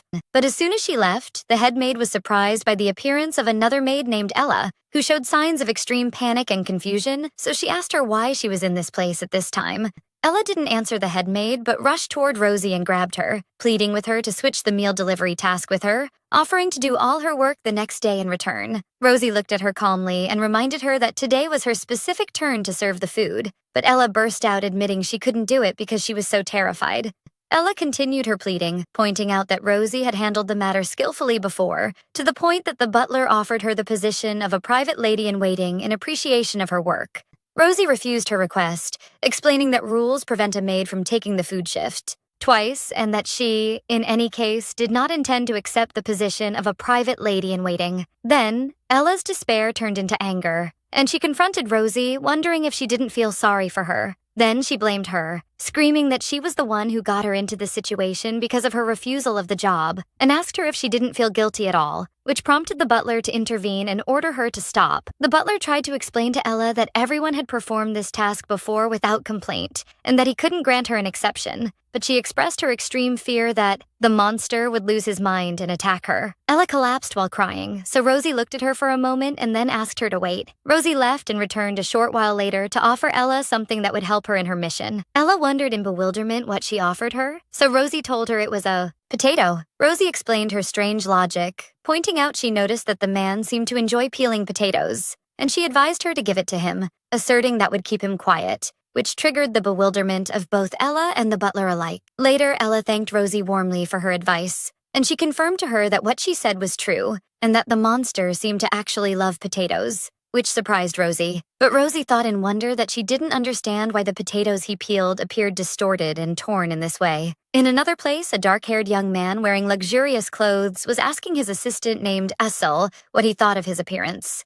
The young man wondered if his sister would like his appearance too, but his assistant replied frankly that he didn't believe that Maid was truly his sister. The young man coldly rejected his assistant's opinion, considering it completely unimportant, which prompted the assistant to object that the matter was not just a personal issue. This young man was Yurta, who showed extreme obsession with Rosie and began searching for her desperately when she suddenly disappeared 2 years ago, but he was unable to find any trace of her. In a desperate attempt to find her, he risked everything and put a huge reward for whoever found her. But all he got in return was false and misleading information. Then suddenly, a discovery occurred, as information reached him about the presence of a pink-haired woman working in the Marquis's palace. And because of his extreme obsession, he wanted to check the matter immediately. But his assistant reminded him that the priority right now was to leave a good impression on Marquis Argent, the treasurer, to secure the mining rights he controlled in the Empire's lands. The Hertas family was in desperate need of these mines they never owned, especially since Yurta had been removed from the position of heir because he angered the head of the family. Therefore, he was in desperate need of these mining rights to regain his status, which meant he must stay in a good relationship with Marquis Cervantes. Thus, Count Yurta Hertas entered the palace. His assistant thought that they planted a spy in anticipation of the failure of the negotiations, but the only information they got was about a woman named Rosie, a subject that made his master act like a fool and was difficult to control. The assistant asked his master what he intended if it turned out that Maid was not his sister, so Yurta answered coldly that he would kill her, of course. The assistant warned him that killing a maid belonging to another family was unwise, and that Marquis Avantes might interpret that as an insult to his family, but Yurta responded angrily that she dared to deceive him. Yurta's assistant wondered in despair about the special thing in that sister that made his master obsessed with her to this extent, admitting his inability to understand it. Shock seized Rosie as she couldn't believe what she heard, wondering in horror if this truly was Yurta Hertas, the obsessed secondary lead in the novel. She realized she was the one intended by the title, Sister, although she doesn't share a single drop of blood with him, and wondered if he truly came all this way just to chase her. Confusion seized her, for she didn't leave behind any trace that could lead him to her, but she was certain the matter would end if he managed to catch her. When her colleague Emily noticed her confusion, she asked her what was wrong, so Rosie claimed she suffered from crowd phobia and felt nauseous when there were many people around her. Her colleague was surprised by the matter, for she hadn't told them before that she had such a condition. but Rosie justified that in her heart by the fact that she didn't know Yurta would be here. In a desperate attempt to escape, Rosie asked her colleagues permission to withdraw and return to her room, asserting she would work hard the next day to compensate for that. So her colleague agreed and advised her not to press herself. Rosie resolved the necessity of escaping while the opportunity was still available, but her plan failed. For while she was making her way out, she unintentionally collided with a nobleman, who fumed with rage and described her as a dirty peasant, wondering if she knew who he was. Panic seized her as she blamed her bad luck that dropped her into this predicament at this particular time. Her colleague hurried to her to check on her, while the nobleman was still screaming, wondering what was happening. Yurta heard the sound of the commotion and repeated the name Rosie in astonishment after spotting her from a distance. The nobleman continued his insult, demanding they apologize immediately, and despite her colleague's attempt to explain that Rosie was sick, he refused to listen, wondering impudently why he should care if she was sick. At that moment, Marquis Avantes intervened with firm calmness and asked the Viscount if it was truly necessary to raise his voice on such a happy occasion. The Viscount was confused upon seeing the Marquis, who placed his hand on his shoulder and reminded him they exerted great effort to create a festive atmosphere, and that he certainly wouldn't want to ruin it because of his bad mood. So the Viscount only apologized immediately. Her colleague checked on Rosie, who appeared in a state of shock. Then the Marquis ordered her colleague to take Rosie to her room immediately, so she thanked him for his intervention. While she was leaving, Emily's eyes met Yurta's for a fleeting moment. Later, her colleague expressed her relief at the Marquis's intervention and noticed that Rosie appeared very shocked by the incident, but Rosie reassured her that she was fine. Rosie was thinking that Yurta was heading toward her because of the commotion that occurred. She was completely certain that their eyes had met. Although she managed to avoid him thanks to Argent's intervention, she felt that her matter was over. She asked Emily to go back inside, asserting she would return to her room alone and that she was fine. Emily reluctantly agreed and asked her to call her if anything happened, so Rosie thanked her. But as soon as Emily left, Rosie was surprised by the appearance of Yurta's assistant, who addressed her as Miss Maid, then asked her mockingly if he should call her Lady Hurtas. Rosie tried to deny the matter and claimed he had mistaken the person's identity, but he told her his master didn't think so, and that he had a message to convey to her. He informed her that her master ordered her not to sleep tonight and that she must wait, for he will come to see her soon. After delivering his message, the assistant turned to leave, leaving Rosie alone with her inevitable fate. Despair seized her as she thought that Yurta was coming to see her. Rosie felt her body trembling without her control and realized these were the original Rosie's instincts that strongly rejected this meeting. She realized she must escape immediately, but she wondered where she could go, for there was no place to turn to. And if she escaped without a plan, she would be caught immediately. She wanted to go anywhere, as long as it was out of Yurta's reach, a place where she could feel safe. And in the midst of her despair, she only thought of one place, Reinhardt's cell. She stood before the cell gate wondering if this was truly the right choice. In her desperate attempt to avoid danger, she felt as if she were escaping from a wolf to jump directly into a tiger's den. Luckily for her, she found the guard asleep. She found herself trapped between two choices: a mad wolf and a tiger who hadn't yet decided whether to attack or not. She wondered in bewilderment which of them was the right choice. Then she decided to open the cell lock cautiously. As soon as she entered, she was greeted by Reinhardt's voice, who addressed her as Miss Maid. He asked with a calm smile why she came only now, explaining that he had been waiting for her. Then he ordered her to come closer to him, but she coldly refused his request, declaring she didn't want that. Reinhardt reminded her that she came to see him, although she was not his maid responsible for his meals at the moment. Rosie admitted the truth of his words, but stayed in her place. In an instant, Reinhardt moved quickly and pulled her toward him, embracing her firmly. Rosie tried to object and asked him what he did to Ella this morning, so he wondered in bewilderment about Ella's identity. She explained to him that she was the maid who came to serve his meals today. He replied that he did nothing dangerous. Reinhardt told Rosie what happened. Ella was speaking ill of Rosie before him, so he only stared at her angrily, which made Ella feel uncomfortable. And Rosie concluded that this was the reason for Ella trembling like a terrified child. Reinhardt asked her if she saw him as a kind of bastard, so Rosie was surprised that he had noticed that. Reinhardt laughed, explaining he doesn't treat anyone this way, and that this behavior is reserved for her alone. Rosie expressed her hatred for this matter, so Reinhardt pointed out that it pained him when he saw expressions of contempt on her face. Rosie replied to him that it would be better for him to back off if that were the case. He held her hand and reminded her of what he said previously. that they needed to become closer. So Rosie asked him about the reason. He answered her while kissing her hand that he believed he would see her for a long time to come. Confusion seized Rosie as she wondered what he was talking about. Then Reinhardt asked her directly to help him leave this place, which triggered her surprise. He offered her in return to grant her any wish she wanted if she helped him escape, and that she only had to ask for what she wished. He reached out his hand toward her and promised her he would achieve what she wanted. Rosie thought that Reinhardt was always on the edge of crossing the lines, but this time he was pointing the death flag directly toward her. Nevertheless, she felt there was something illogical in all this. Rosie remembered that Reinhardt in the original novel never talked about escaping with anyone, but rather escaped alone. She wondered in bewilderment if something had changed in the original settings of the story without her knowledge. And if he possessed all this power, why did he ask her for help in the first place? She decided to ignore his request, so she told him she would pretend she hadn't heard anything and that she wouldn't tell the Marquis about the matter, but she demanded he not bring up this subject again. She explained to him that she didn't want to die because of a reckless act. Then Reinhardt's gaze changed and became cold and sharp. Rosie realized at that moment that she must leave this place immediately. She realized she could no longer guarantee the safety of the Marquis's palace anymore. She returned to her room and packed her belongings, deciding to go to the village first and stay in an inn. Then, with the coming of morning, she would take a ship and leave the capital,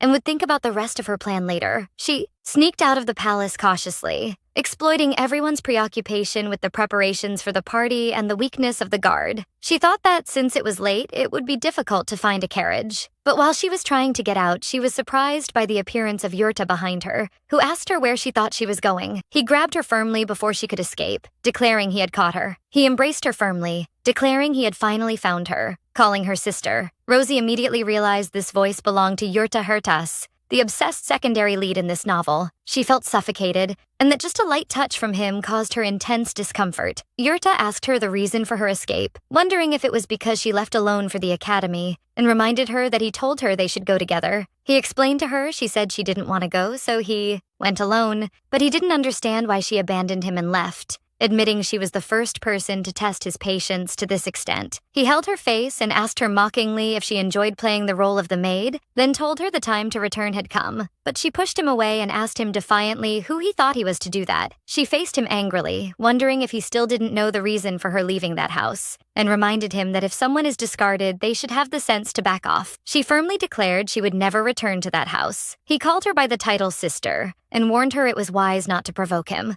Despite her feeling of discomfort, she felt a strange calmness and concluded this might be the effect of the original Rosie, who was always resilient in the face of bullying. Although she didn't know all the details of their situation, she realized that escaping from this situation was the highest priority and declared again that she loves this place and will never return. Yurta commented mockingly that she, as usual, only gives the worst possible answers. He described her as cruel and added that although she abandoned him, he does not intend to let her go ever, and tried to grab her again, so she screamed at him to leave her. He asked her how miserable he was during the last 2 years, so she replied to him that she had no idea how comfortable she was during that period. He told her that after her disappearance, he started taking mana suppressants again, but it was very bad, which triggered her bewilderment. Rosie suddenly remembered that Yurta was also one of the Transcendentals, and one of the few who could stand on an equal footing with Reinhardt. Yurta admitted to her that even after taking the mana suppressant, just being away from her made him feel as if his whole body was burning, which struck Rosie with shock and amazement.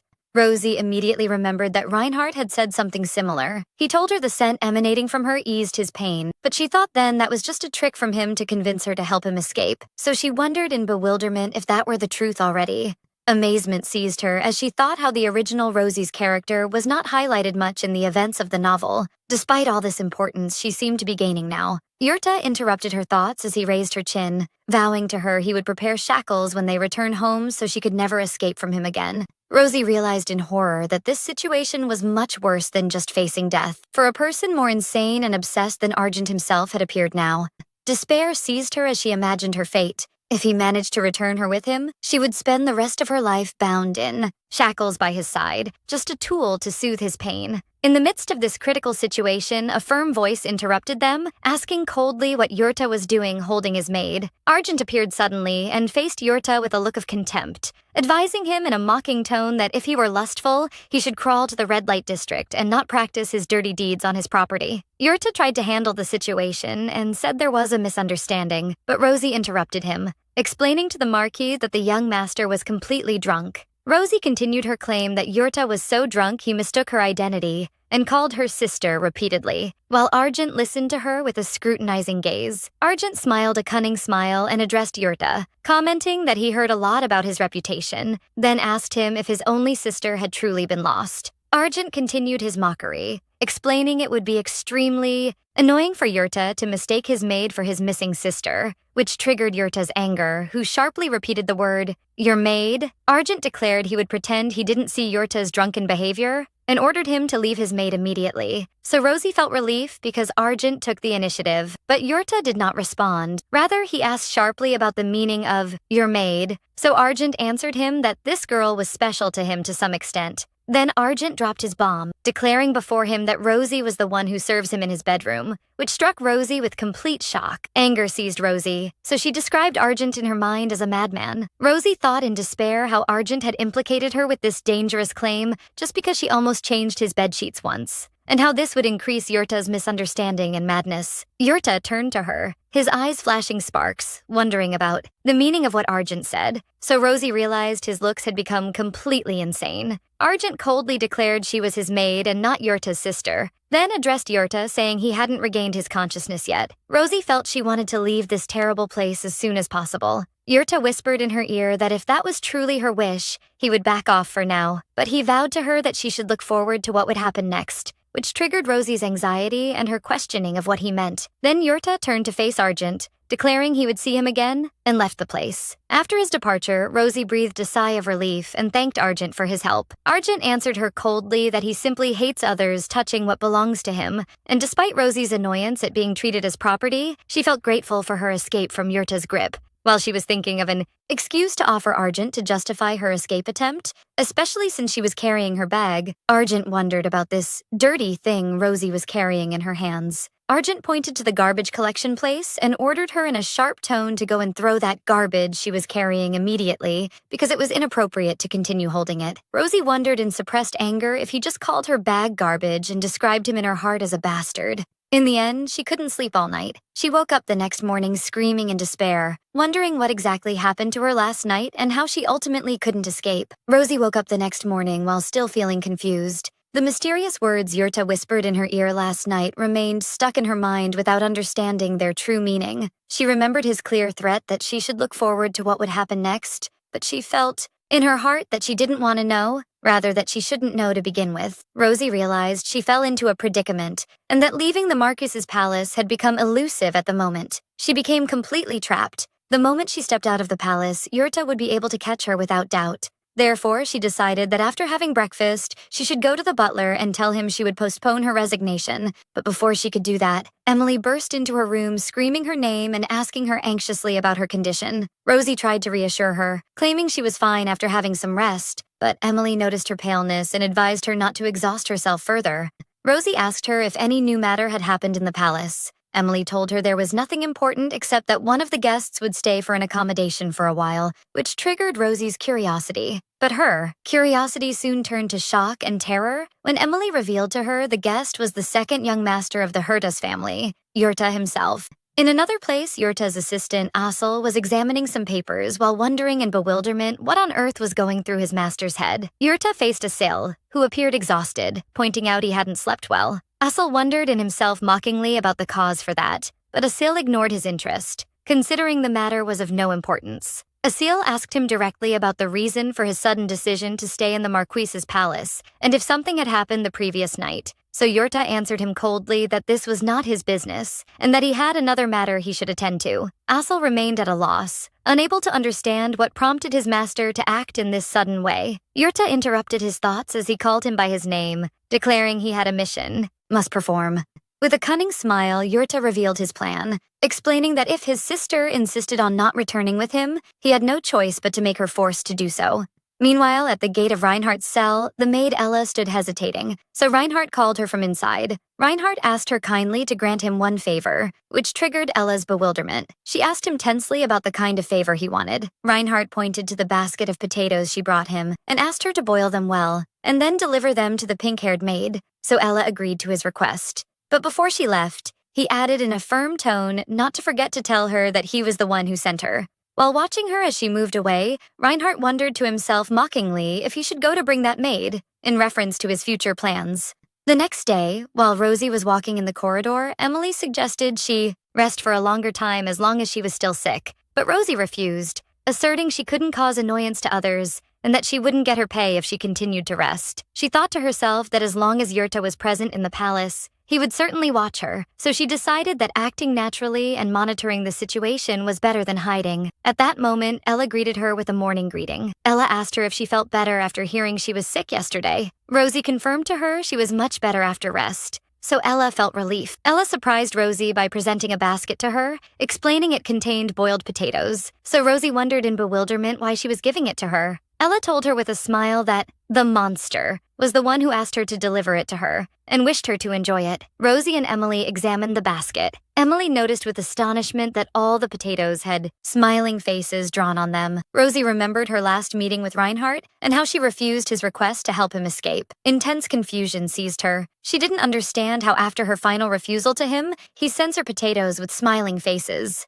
She wondered to herself if this man was truly insane while Reinhardt was smiling a cunning smile in his cell as he was breaking his shackles. Then a huge explosion occurred, leading to the destruction of his cell gate. While Rosie was drowned in her bewilderment, Reinhardt in his cell had finally broken his shackles, considering the matter was worth the trouble of studying those shackles, even while he was suffering from mana convulsions. Reinhardt stood free for the first time, realizing the sound of the broken shackles must have reached outside and that people would gather soon. Therefore, he decided that before that happened, he must find that maid urgently. He thought to himself that if she obeyed his words and agreed to help him, he wouldn't have been forced to look for her in this annoying way. He admitted his offer was impulsive, but he was willing to give her anything she wanted if she agreed to help him. His only condition was that she stay by his side for the rest of her life. He realized she was the most useful person for him at all. Her mere presence near him was enough to suppress the horrific mana convulsions he suffered from. Although he expected her refusal of his offer, he felt the distance between them, which seems elusive no matter how much he tries to reach it, was no longer acceptable. He could no longer bear this distance and realized that if he managed to leave this prison and escape with her, that distance would easily vanish. He smiled in confidence as he decided he would go to bring his difficult maid himself. Then he realized to himself that the term abduction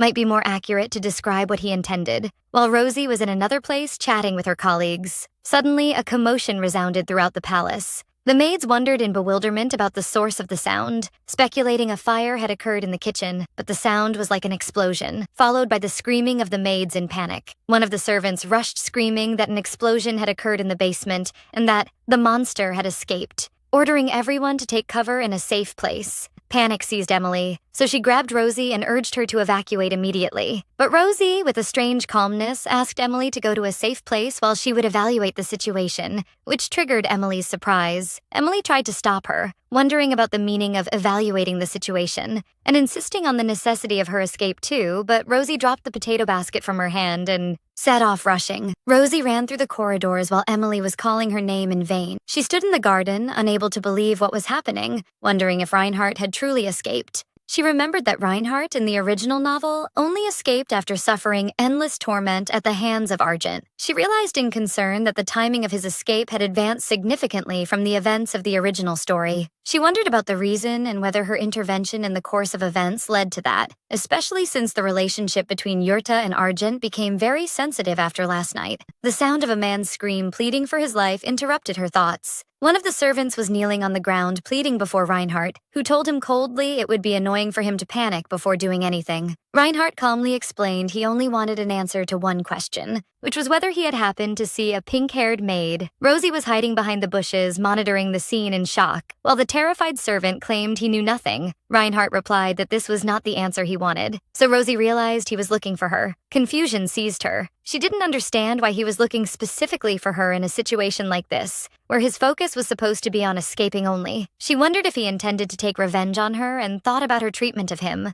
wondering if she had been too harsh on him.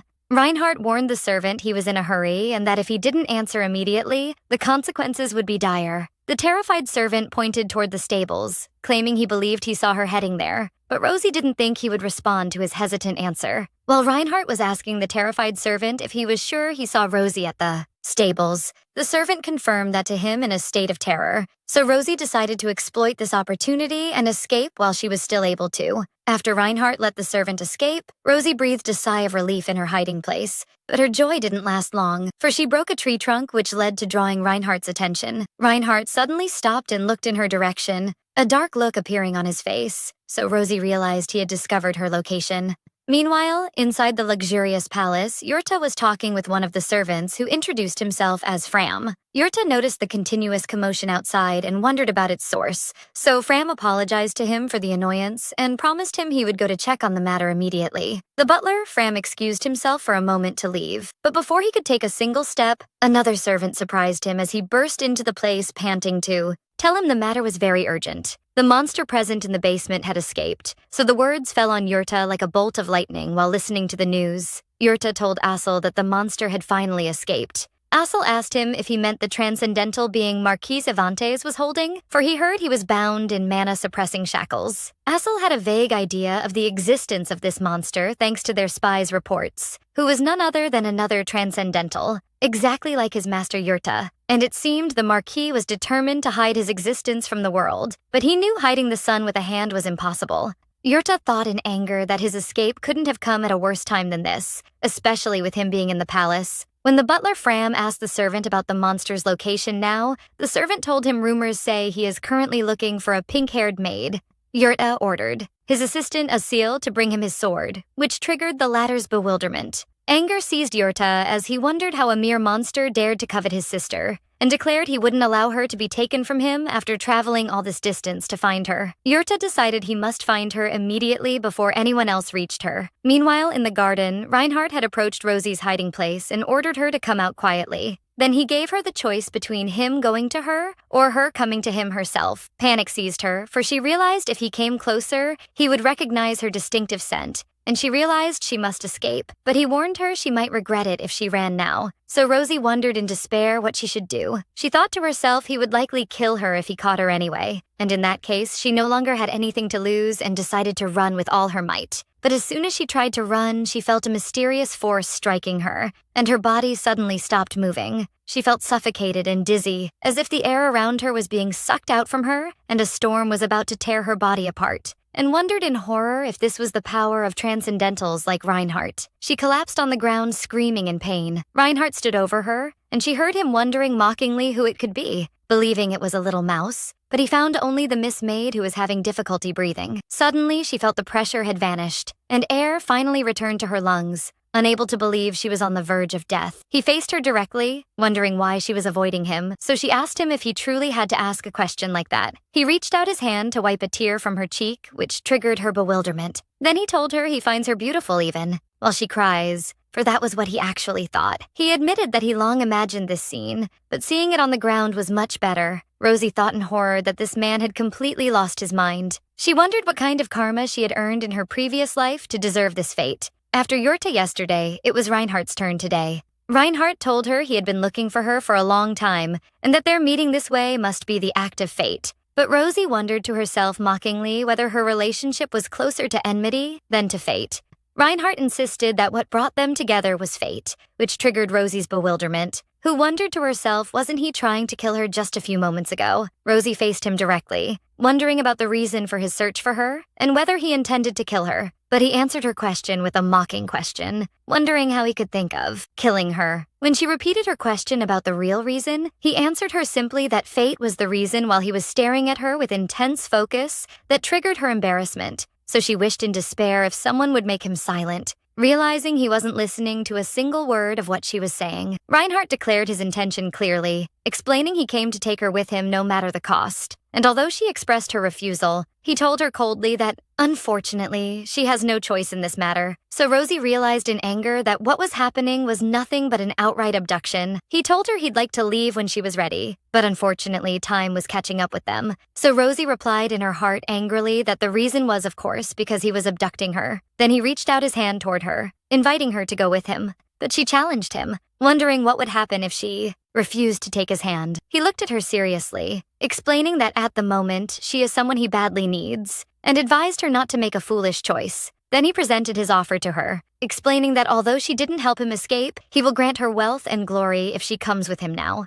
Rosie replied in her heart with biting mockery, commenting on his excessive generosity. Rosie thought for a moment about accepting Reinhardt's help to escape from Yurta immediately, but she soon realized that Reinhardt's motives didn't differ much from Yurta's motives, and that if she followed him now, she would be accused of helping him escape, and she might end up killed at the hands of Marquis Argent one day, and thus she would only increase the number of her enemies. At that moment, Yurta's voice interrupted them, appearing suddenly and wondering mockingly if she was planning to escape with another man right in front of him. With one sword strike, he cut his way through the fence while declaring he had finally found her. Shock seized Rosie as she couldn't believe he had cut his way through the wall so easily. Reinhardt commented calmly on the appearance of an intruder between them, so Rosie wondered in bewilderment about the nature of the relationship that brings them together, for she believed the matter didn't exceed her feeding him only. Yurta faced Reinhardt, pointing out he heard of Ivantes' monster escape, and mockingly offered him that he would please the Marquis when he delivers him to him. Then he directed his talk to Rosie, asking her to come to him, so Reinhardt repeated the word sister in astonishment. Rosie told Reinhardt that the young master must have returned to drinking in the afternoon again. Reinhardt noticed they already know each other, and showed his jealousy of the idea that she was meeting another man behind his back, so Rosie asked him to stop saying things he doesn't mean. But Yurta interrupted them with a look of contempt, commenting that she was mingling with the commoners in his absence. Rosie felt the situation seemed strangely familiar, and realized she was in the classic case of a shrimp's back breaks in a fight between two whales. Unfortunately, there was no one to protect the shrimp at the moment, so she concluded she must protect herself. Rosie began looking desperately for anything useful around her,